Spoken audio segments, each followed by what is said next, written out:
welcome back to the kitchen. So today I'm going to do something really fast. I'm doing it in between another recipe which you'll see a bit later, but this is a fantastic recipe if you've got kids in the house, whether they be little kids or like me, big kids. Everybody loves a school cake. So what is a school cake? So a school cake, in case you can't remember or you didn't have school dinners, is basically a vanilla or white sponge, and on the top you put icing sugar, not icing sugar, icing, and then sprinkles.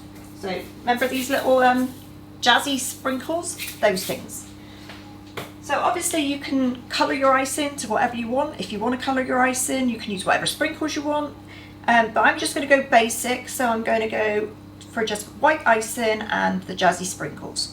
So simple. This recipe I have found from Berry Berry's Baking Bible. It doesn't say school cake in it. It's a basic all-in-one tray bake. And you need quite a large tray bake tin. So this tin is a 12 by 9 inch or 30 by 23 centimeters. So it's going to make a decent sized cake. You can hear the oven's on preheating already. It needs to go on to 160, and as you can see, you need to line your tin with baking paper, basically. So, as for that, all the rest, dead simple. Nothing to stress about. This would be perfect if your little one suddenly says, "Can so-and-so come for tea tonight?" and you've got nothing for pudding. Literally, you can throw this together and it'll be ready for after they've had their tea. So John will put all the ingredients at the bottom as he always does, and we are just going to crack on. So to start off with, your self-raising flour.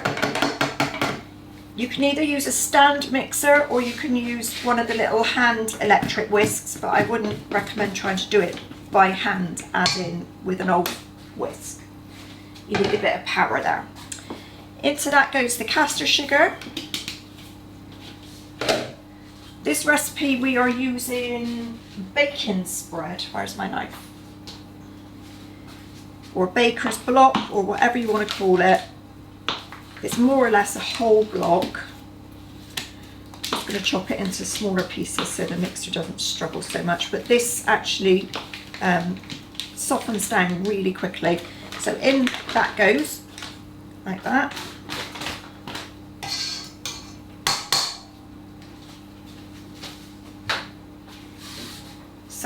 A teaspoon of baking powder, 4 eggs. Now you're all going to wince, but I'm going to put the whole lot in all at once. 4 eggs, in they go. And 4 tablespoons of milk. In it goes.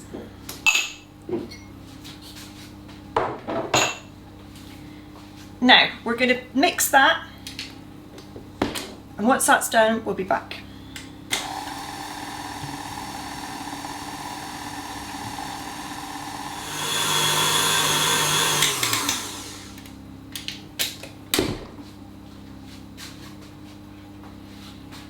Now, don't rush the beating bit. Give it a good little bash around, because what you want is it for it to be light and fluffy and pale.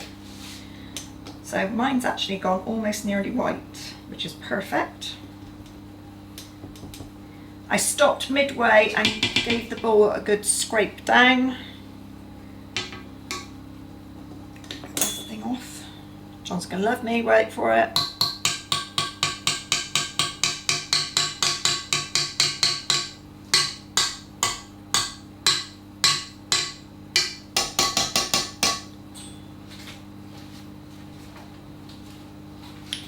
Mix tastes lovely.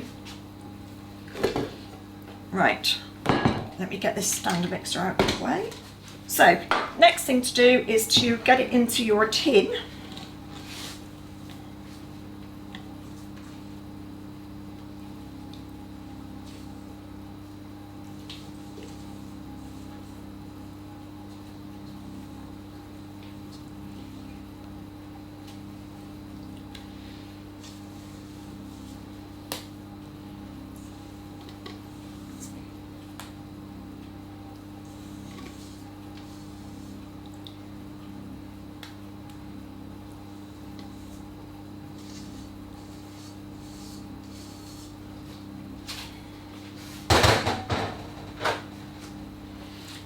go. So get it into your tin, and then you're going to need to level it out.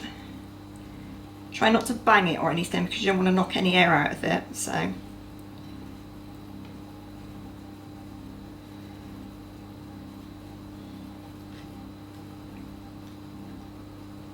going to change to a palette knife. Now spread it out. Make sure you get into the corners.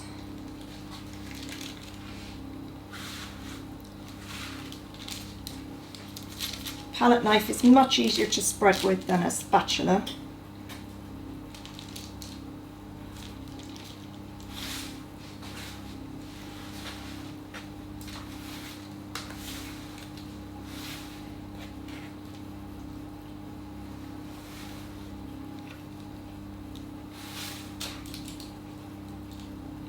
Try and get it as even as you can for a nice even bake and rise.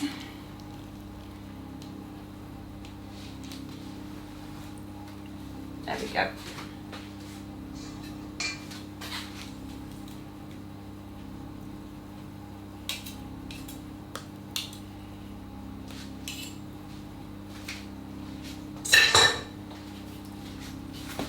Now that is going into an oven at 160 fan preheated, 180 if you don't have a fan, and gas mark 4 if you're on gas.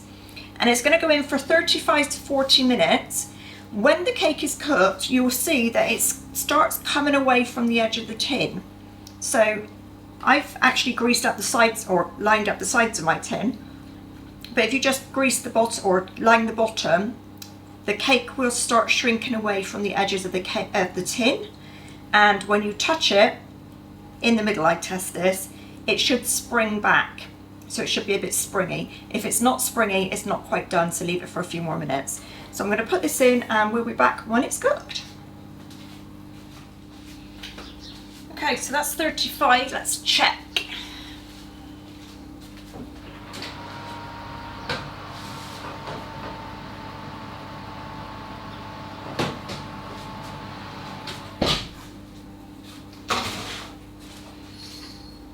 There we have it.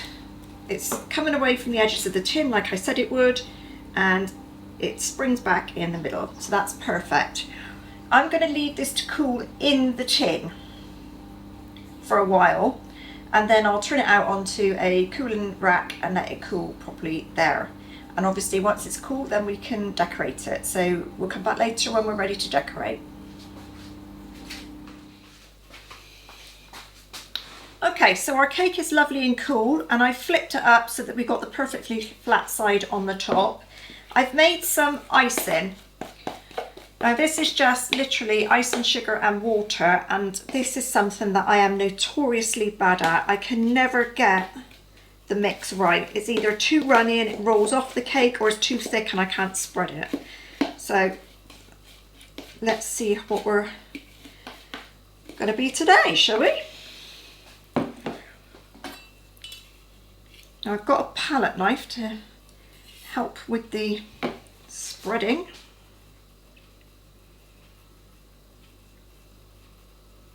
The question is, have I made enough?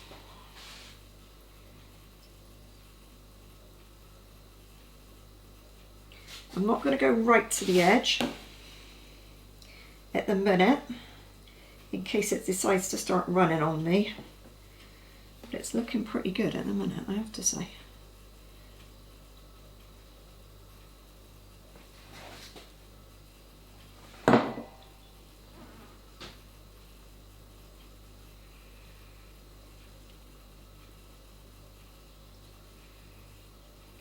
Okay, so I've not got enough, so I'm going to have to spread what I can and make some more and come back.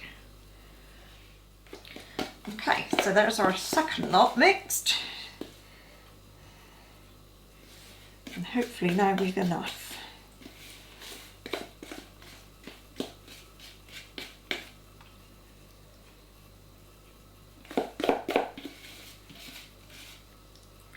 Now this is called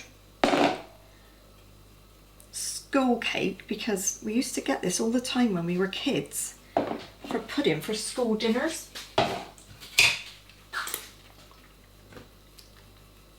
Sometimes they would give it just as a piece of cake, and other times they would give you it in a bowl and then have custard on it.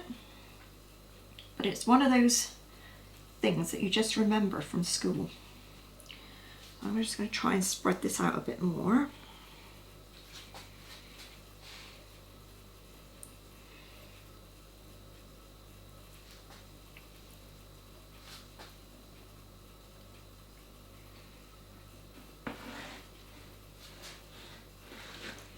There we go. We seem to have done all right today. Woohoo! Not all running down the edge of the cake, which is fab. Managed to get to the edges okay. That's great too. All we need now to finish this off is sprinkles. Now, as I said, I'm using jazzy sprinkles, but you can use whichever ones you want, and this is going to make one hell of a mess.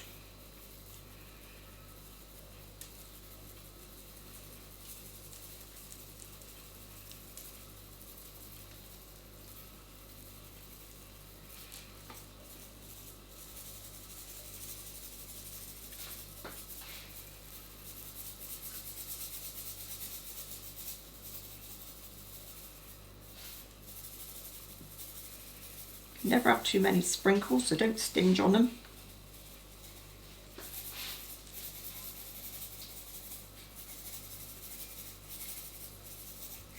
And that, my friends, is a school cake. Now, the ideal is that you cut them into sort of squares and let the kids do what they will with them. I'm going to leave it for a little while before I cut it so that the icing sets completely, and then I will chop it into about 12 pieces probably, so they're not too big but they're not too small either. Perfect with a cup of tea if that's what you want to do. Perfect for an easy supper or pudding or whatever. And as I said before, if you've got kids suddenly turning up for tea that you didn't know you were going to have and you haven't got anything in, you know, it's something that you can whip together. Like I said, within half an hour you've got a cake made and kids are happy out. So thank you very much for watching. Hope you've enjoyed it. Please give me a thumbs up. I can really do with some thumbs up at the minute. Thank you very much if you've already subscribed. If you haven't, please do so. It really does make a difference to us. Hit your notification bell so that you know when I'm around, and go over to Facebook or Instagram or TikTok and look for Big OGGIE World. We're on all of those platforms. So we will see you all again soon, and I hope you enjoy your cake. Bye for now.